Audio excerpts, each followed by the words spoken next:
Bem-vindo ao Encontro com a Palavra. Esse programa é parte de um estudo dividido em 360 programas que abrange todos os livros da Bíblia.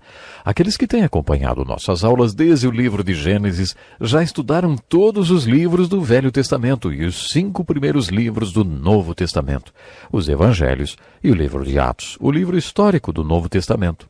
Iniciamos no último programa uma nova divisão do Novo Testamento, as cartas do apóstolo Paulo. No último programa tivemos uma visão geral da carta de Paulo aos Romanos e comentamos sobre a doutrina central ensinada por Paulo nesse livro, ou seja, a justificação. Os capítulos 12 a 16 desta carta falam sobre as aplicações práticas dos ensinos de Paulo. Existe um padrão nesta carta que descobriremos juntos. Cada uma das cartas de Paulo divide-se em 2 partes. A primeira parte refere-se ao ensino propriamente dito, a segunda, à aplicação. Primeiro temos a doutrina e depois a parte prática. Uma carta de 6 capítulos terá 3 dedicados ao ensino e 3 à aplicação. Às vezes a carta poderá ter 3/3 dedicados ao ensino e 1/3 à aplicação. Observe que essa divisão nas cartas de Paulo é constante. A aplicação começa sempre com a palavra portanto. Quando você encontrar esta palavra em uma de suas cartas, pare e observe por que esta palavra está lá. Geralmente a palavra portanto introduzirá a seção prática da carta. É como se, enquanto Paulo estivesse dando uma palestra, alguém perguntasse, e daí, Paulo? E então Paulo dissesse, e daí? Eu vou dizer o que muda para você. É nesse momento que encontramos a palavra portanto. É o início da parte dedicada à aplicação do seu ensinamento. No programa anterior, falamos que a carta de Paulo aos Romanos pode ser dividida em 4 partes.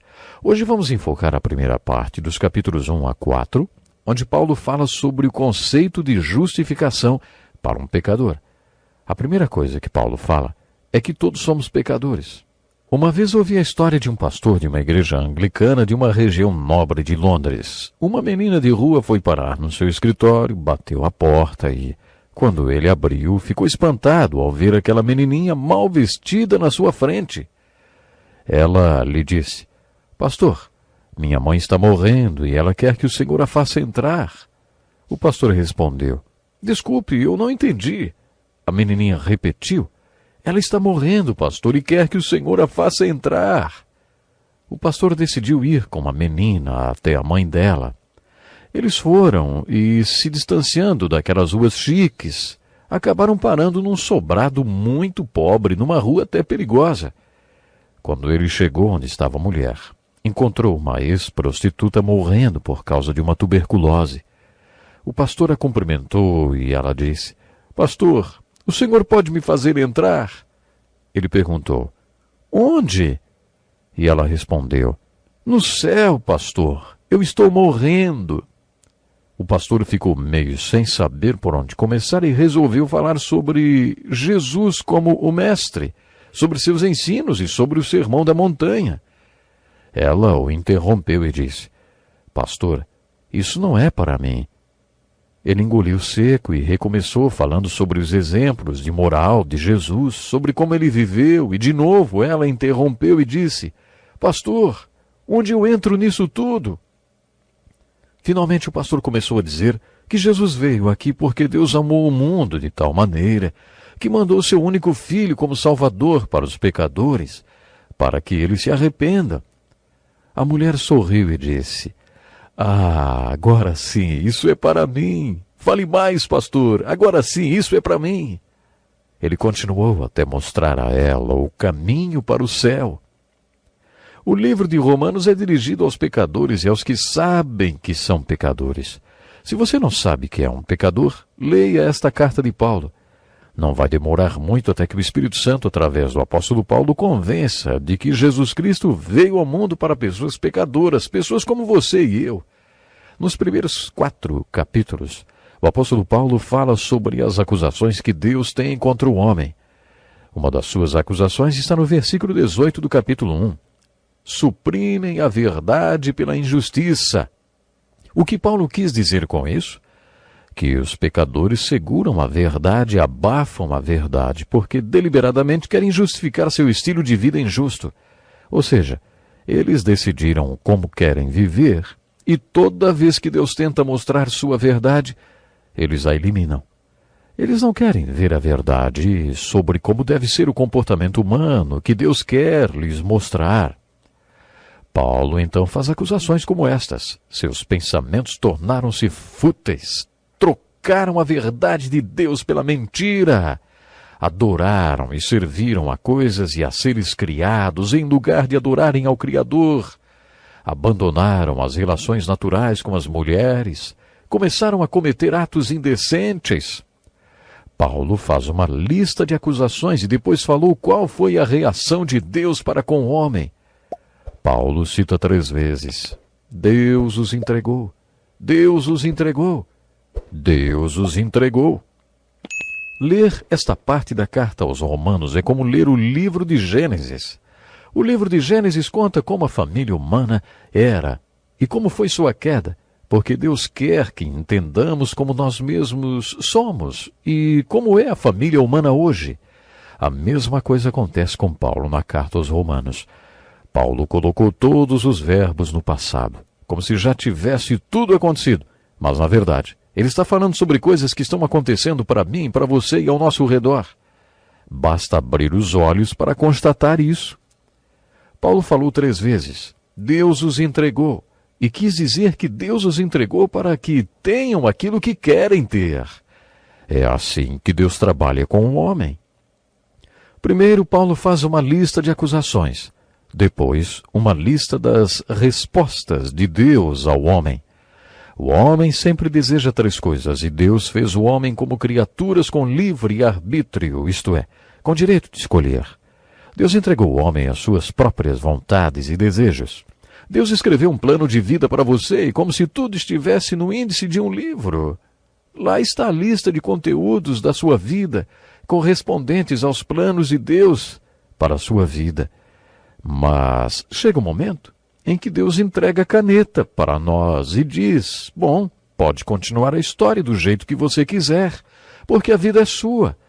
E você é uma criatura com livre escolha. Você terá que viver com as consequências da sua escolha, mas pode escolher à vontade. É por isso que Paulo diz: Deus os entregou. No primeiro capítulo, quando Paulo dá a má notícia de que somos pecadores, ele mostra os resultados desta livre escolha: lesbianismo e homossexualismo. Paulo usa a expressão toda sorte de injustiça. O que será isso? Você está preparado para ouvir? Vamos a elas. Inveja, homicídio, engano e malícia. Homens inimigos de Deus, insolentes, arrogantes e presunçosos. Insensatos, desleais, sem amor pela família, implacáveis. E por aí vai. Você já viu alguém perder a cabeça? Depois que Paulo citou as acusações e as respostas de Deus para o homem, ele começou a relatar os resultados disso tudo na vida do homem. Paulo fez uma lista de consequências para a família humana, resultantes do fato do homem ter escolhido seu próprio caminho. Ele mostrou como o pecado era e como ele é. Neste primeiro capítulo, Paulo também fala sobre como Deus é. Ele está dizendo que Deus é justo e tem um padrão absoluto do que é certo. E mais, Deus não tolera a injustiça. Deus é justo e puro e exige que suas criaturas sejam também. Isso nos revela 2 características do caráter e do comportamento de Deus: justiça e ira. Não gostamos muito de ver a expressão da ira de Deus. Um sermão ou uma aula sobre a ira de Deus não dá muito ibope, não. Quando estudamos os profetas, vimos um pouco do conceito da ira de Deus.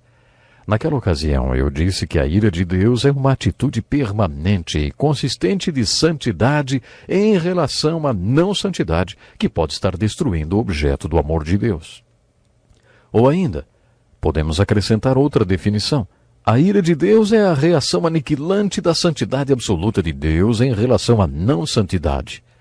Ou ainda, a ira de Deus é a reação destruidora de um Deus amoroso contra o que estiver destruindo o que é objeto do seu amor. Você está lembrado de quando estudamos o profeta Sofonias? Eu usei essa mesma ilustração. Um homem sempre muito equilibrado e um pai amoroso. E outro homem perverso que estuprou e matou a filhinha de 7 anos daquele homem. Quando trouxeram o autor dessa crueldade para dentro da delegacia, foi necessário que todos os policiais presentes segurassem aquele pai calmo e amoroso, para evitar que ele caísse em cima do homem perverso que tinha acabado com o objeto do seu amor de pai. Tem pessoas com personalidade bem calma e gentil. Mas essas pessoas, quando veem as pessoas que amam sendo feridas ou atacadas, não controlam suas emoções. E Deus? Será que Deus é assim também? Será que Deus também é levado por suas emoções? Todos nós gostamos de pensar que Deus é amor, e Ele realmente é. A Bíblia afirma que a essência de Deus é amor. Mas será que Deus é só amor? O que Deus é capaz de fazer quando o objeto do seu amor, alguém a quem Ele ama, está sendo destruído? Será que a ira também cabe em Deus, mesmo Ele sendo amor? O que será que Deus sente quando vê aqueles a quem ama sendo destruídos ou prejudicados? O que Deus é capaz de fazer com aqueles que estão ameaçando destruir o objeto do seu amor? É sobre isso que trata o primeiro capítulo desta carta de Paulo aos Romanos. Paulo anuncia o Evangelho e as boas novas sobre Jesus. Paulo anuncia as boas novas de que, através de Jesus Cristo, Deus pode declarar o pecador justo e inocente. E quando fala sobre isso, ele revela 2 características de Deus. Paulo, primeiramente, mostra que o Evangelho revela a justiça de Deus. Deus é justo e exige justiça absoluta e retidão de suas criaturas. Deus condena a injustiça e o pecado. Por isso, Paulo mostra que o Evangelho de Jesus Cristo também revela a ira de Deus em relação à injustiça e ao pecado. No primeiro capítulo da carta aos Romanos, Paulo mostra que a família humana não é justa nem é reta. Essa é a acusação de Deus contra o homem. De acordo com Paulo, o homem é injusto e pecador, e Deus exige santidade e retidão do homem. Ficamos por aqui hoje.